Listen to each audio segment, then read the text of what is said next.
میدان کربلا، جس میں خانوادہ رسول صلی اللہ علیہ وآلہ وسلم کی عظیم قربانی انسانی تاریخ کا وہ واقعہ ہے جس پر آج ہم بات بھی کر رہے ہیں۔ 9 محرم کی مناسبت سے ذکر ہو رہا ہے وہ واقعات جنہیں کبھی فراموش نہیں کیا جا سکتا اور جس کے زخم تا قیامت تازہ رہیں گے۔ انسانیت کے لیے اگر ہم بات کریں، حضرت امام حسین رضی اللہ تعالیٰ عنہ اور اہل بیت سے محبت، عقیدت، احترام، تقاضا یہی تھا کہ خدائے کائنات نے ان کی نسبت سے میدان کربلا، نجف، کوفہ جیسے مقامات کو اتنا تبرک بخشا کہ یہاں ہر سال لاکھوں زائرین پہنچتے ہیں، اپنی جھولیاں بھر کے لے جاتے ہیں۔ عقیدت مند ان مقامات پر ہر سال جس طرح زیارتوں کا سفر کرتے ہیں، آج ہم اس کی بات بھی کریں گے، اور جس طرح استقامت کی مثال ہیں امام علی مقام، اس پر آج ہم بات کر رہے ہیں، کوشش کر رہے ہیں۔ ہم پروگرام میں جوائن کریں پروفیسر ڈاکٹر صاحبزادہ شاہیر الہی صاحب۔ السلام علیکم شاہیر بھائی، کیسے ہیں؟ وعلیکم السلام جی، thank you for having me. بہت شکریہ آپ نے وقت دیا آج اس ٹرانسمیشن میں، اس شو کے لیے۔ 9 محرم کی مناسبت سے آج ہم بات کر رہے ہیں امام علی مقام کا۔ جب ذکر کرتے ہیں، ذرا ہم نے بات آج فلسفہ شہادت کی بھی کی، اور اب ضرور ہم چاہیں گے کہ موجودہ دور میں اس تناظر میں جب ہم کہتے ہیں کہ مثال ہیں وہ، استعارہ ہیں وہ استقامت کی، میں ضرور چاہوں گا اس پر پہلے گفتگو کریں۔ اس کو تمثیل کے ساتھ یوں عرض کیا جا سکتا ہے ایک شعر کے حوالے سے: محمد گل است او علی روئے گل، شدہ فاطمہ درمیان بوئے گل، چوئترش برآمد حسین و حسن، معطر ازاں شد زمین و زمن۔ کسی بھی تہذیب کو، تمدن کو، سماج کو اپنی بقا کے لیے جو چیزیں درکار ہوتی ہیں وہ خانوادہ رسالت مآب علیہ السلام سے حاصل ہوئی ہیں۔ محمد علیہ السلام اس چمن انسان میں وہ حسین پھول ہیں جس کی پنکھڑیاں علی المرتضیٰ ہیں، اور اس کی خوشبو جو مہکدار ہے، جس میں حریت ہے، جس میں مثابرت ہے، جس میں شعور ہے، جس میں ترفع ہے، وہ سیدتنا فاطمہ رضی اللہ عنہا ہیں۔ اور جو عطر، یعنی جو انسانیت کی معراج مسلمان ہونا اور مسلمانوں کی معراج ایثار و قربانی، وہ حسنین کریمین کا فلسفہ خاص ہے، ان کا وہ فکر، وہ عنصر جو فراموش نہیں کیا جا سکتا، جس سے آج زمین و زمن معطر ہیں۔ جدید انسان کی ذہن کی بناوٹ اور پرداخت 9 to 5 کلچر سے ہوئی ہے۔ اس دور میں کوئی اس گراوٹ اور اس پردوں کو چاک تو کرے۔ جیسے اقبال نے کہا تھا، وہ چشم پاک بین کیوں زینت برگستواں دیکھے، نظر آتی ہے جس کو مرد غازی کی جگر تابی۔ زینت برگستواں مادیت، کیپٹلزم، مادہ پرستی، اس میں وہ انسان جو غازیت، حریت، تحریک لے کر آیا، وہ امام علی مقام حسین رضی اللہ عنہ ہے۔ اس دور، اس سماج کی سب سے بڑی ضرورت یہ ہے کہ آئیڈیاز تو محفوظ ہیں، ایکچوالائزر کیا ہے ہمارے پاس؟ امام علی مقام وہ علامت خاص ہیں دین حق، دین محمد علیہ السلام کی، کہ جن کی شکل، جن کی ذات بابرکت، ذات پاک، ان کی ہستی خاص سے ہم یہ تمام چیزیں اغض کر سکتے ہیں، حاصل کر سکتے ہیں، اور وہ کیا ہے؟ ایجنسی، حریت، حکمت، مثابرت۔ انسان حالت مشکل میں صبر کیسے کرے، آئیے خانوادہ رسالت مآب سے سیکھتے ہیں۔ سماج آپ کو بہت تعلیم دیتا ہے، بہت درس دیتا ہے، لیکن کیا آپ کو یہ سکھاتا ہے کہ کوئی گراوٹ آن پڑے، مصیبت آن پڑے تو کس کی طرف تکیے، کس کو دیکھیے؟ اس خانوادہ رسالت مآب نے وہ آخری قرض بھی چکا ڈالا انسانیت کا، کہ اگر مثابرت کرنی ہو تو انتہائے صبر یہ ہے، اگر حکمت دکھانی ہو تو انتہائے فہم و ادراک اور حسن اظہار یہ ہے، اور اگر آپ نے مطلوب انسانی پرداخت اور نفسیات کے اندر گراوٹوں کا علاج کرنا ہو تو ایک ایک فرد معظم و مکرم و مقدس جو اس کربلا کی سرزمین پر موجود تھے، وہ آپ تمام لوگوں کی جدید ضرورتوں کا علاج کر سکتے ہیں۔ تو یہاں سے اگر ہم بات کا آغاز کریں کہ نبی مکرم علیہ السلام کے خانوادے کا یہ احسان عظیم بالکل اسی تسلسل کے ساتھ، اسی سنت کے اوپر قائم ہے کہ آج فرد واحد یا معاشرہ اگر اپنی بیماریوں کا علاج ڈھونڈنا چاہے تو طبیب معظم و مکرم حسین ہے۔ تبھی تو کہا حضرت سلطان باہو رحم اللہ نے ایک واری میراج نبی نو ہویا حسین نو 4 واری ہو.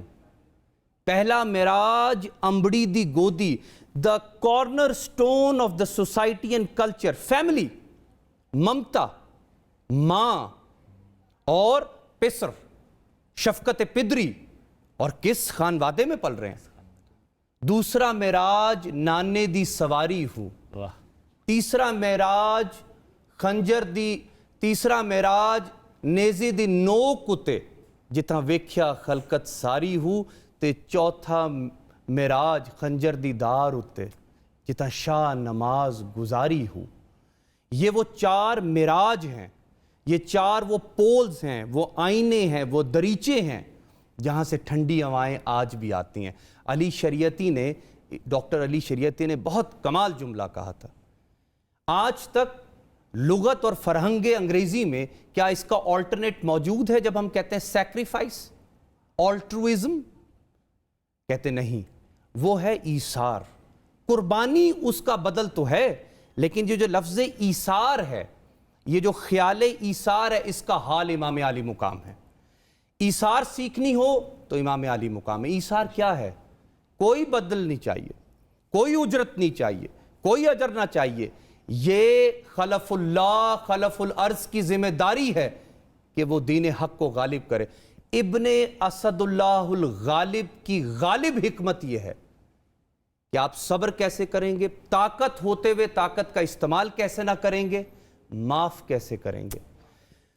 تو عام افراد سے لے کر اور وہ تمام لوگ جو مختلف ادوار میں پیدا ہوتے رہے ہیں, ان کی تمام ذہنی گراوٹوں کا علاج امام علی مقام کرتے ہیں.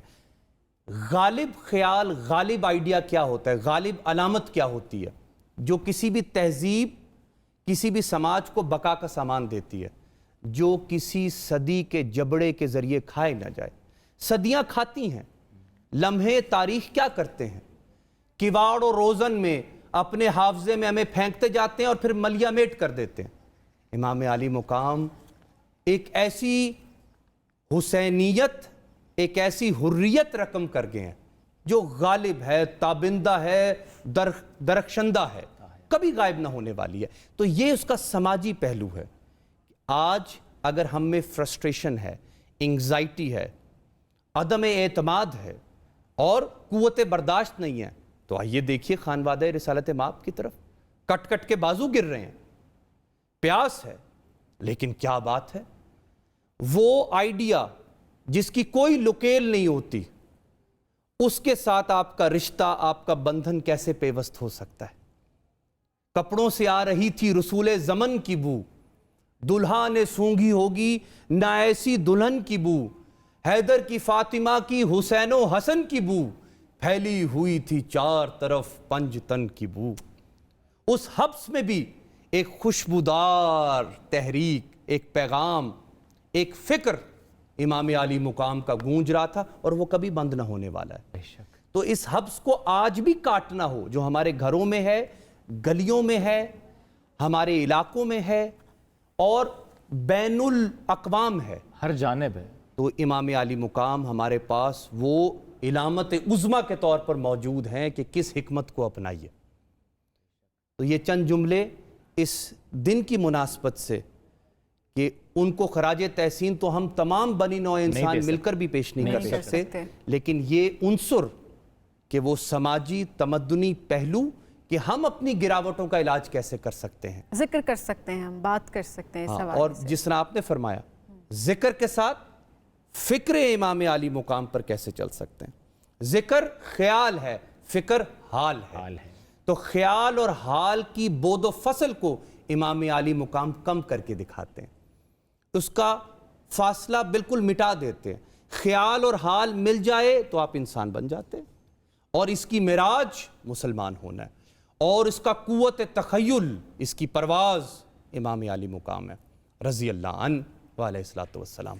ڈاکٹر صاحب بالکل جس طرح ان کی شخصیت سے متعلق ہم گفتگو کرتے ہیں, میں ضرور چاہوں گا کچھ تاریخی واقعات کا بھی حوالہ ہم دیں اور کچھ ایسے مقامات جن کی بہت سگنیفیکنس رہی ہے. جس طرح ہم ذکر کرتے ہیں کہ ایک سفر شروع ہوتا ہے مدینہ سے 28 رجب کے بعد, اور پھر ظاہر شرف کا مقام, پھر کربلا کی ہم بات کرتے ہیں. ان مقامات کی جو سگنیفیکنس ہے پلیز اس پر بات کیجیے. تاریخی اہمیت پر اگر ہم نگاہ ڈالیں تو عراق بہت اہم رہا دریائے فرات کے حوالے سے. وہاں بہت ساری تہذیبیں پنپیں، بڑے لوگوں نے وہاں پر اپنی اپنی نسلیں اٹھائیں، پروان چڑھائیں. پھر اس کے نصیب میں بغداد نے بھی آنا تھا، اور بغداد میں سیدنا شیخ عبد القادر جیلانی رضی اللہ عنہ نے تشریف لانا تھا. پھر اسی کے ساتھ اگر آپ دیکھیے تو کوفہ جو مرکز بنا سیدنا علی رضی اللہ عنہ کے دور کے اندر، پھر اسی کے ساتھ وہ تمام مقامات آتے ہیں جہاں پر یہ واقعہ پیش آ رہا ہے، بالخصوص کربلا کی زمین جس کو وادی نینوا بھی کہا گیا، کرب و بلا بھی کہا گیا. وہ بنو اسد سے خریدی ہوئی زمین اور وہاں پر ان کا پڑاؤ، اور اس کے بعد وہ علامتیں جو تا قیامت بعد از قیامت بھی قائم رہنے والی ہیں، وہ ہماری امت مسلمہ کی جاگیر اور میراث ہیں. یہی تو وہ میراث مسلمانی ہے، میراث سرمایہ شبیری ہے جو ہمارے پاس موجود ہے. تو وہ جو بین الحرمین ہے کربلا میں، ایک طرف امام عالی مقام کی زرعی ہے، ایک طرف ان کے برادر خرد حضرت عباس علمدار کی ذریعہ، اس کو پھر کہتے ہیں بین الحرمین. اربعین کی جو واک ہوتی ہے، بالکل جو چہلم امام علی مقام ہوتا ہے، اس میں بہت بڑی تعداد میں، اور ایک سٹیٹسٹکس کے مطابق غالباً دنیا کا دوسرا بڑا اجتماع ہوتا ہے، وہاں پر آپ جاتے ہیں. پھر اس کے ارد گرد علاقے اور بھی ہیں، سامرا، وہاں پر بھی اہل بیت اطہار میں سے ان کی اولاد مبارک میں سے بسنا شروع ہوئے لوگ. پھر کاظمین، یہ وہ تمام مقدس مقامات ہیں، وہ علامتیں ہیں جن کی وجہ سے حریت زندہ ہے.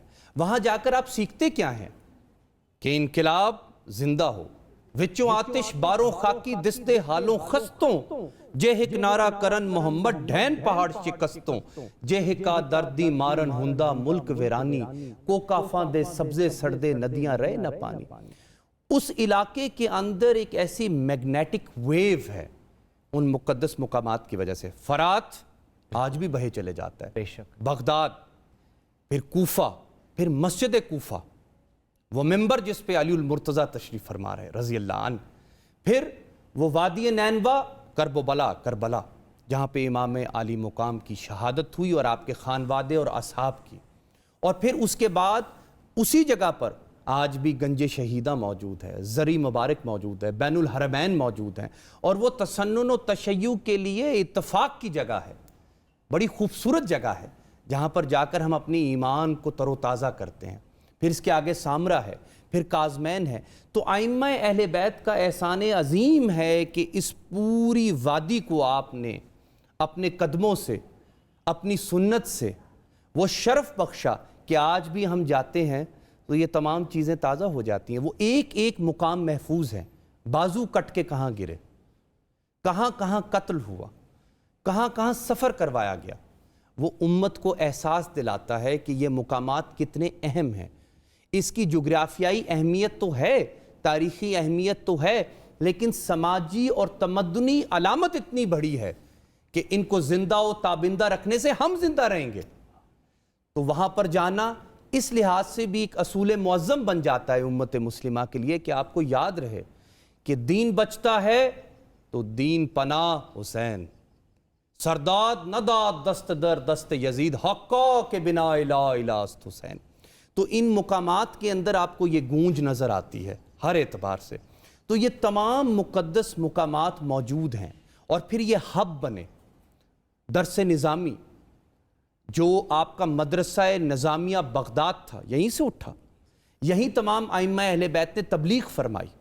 آپ نے ائمہ اہل سنت کو بھی اپنے مقلدین میں شامل کیا، اور مل جل کر ہم نے دین اسلام کی 3 بنیادی جہتوں کو آگے بڑھایا. فقہ، کلام جس میں سے متکلمین پیدا ہوتے ہیں، اور علم الاحسان جس کو تصوف کہتے ہیں یا عرفانیات بھی کہتے ہیں. تو یہ تمام اس وادی کی، ان علاقوں کی دین ہے جس کا ہم نے تذکرہ کیا. اور اس سے نکلتا کیا ہے؟ دین اسلام کا قانون جو اطلاق رکھتا ہے معاشرے کے اوپر اللہ تعالیٰ کی حاکمیت کو. ذہن میں پڑی گراوٹیں، اس کا علاج متکلمین کرتے ہیں. لاجیسائزیشن، ریشنلائزیشن، سسٹمیٹائزیشن، اور پھر آخر میں علم الاحسان کہ اللہ پر قربان اور صدقے واری کیسے جائیں، اپنے محبوب پر نثار کیسے ہوں.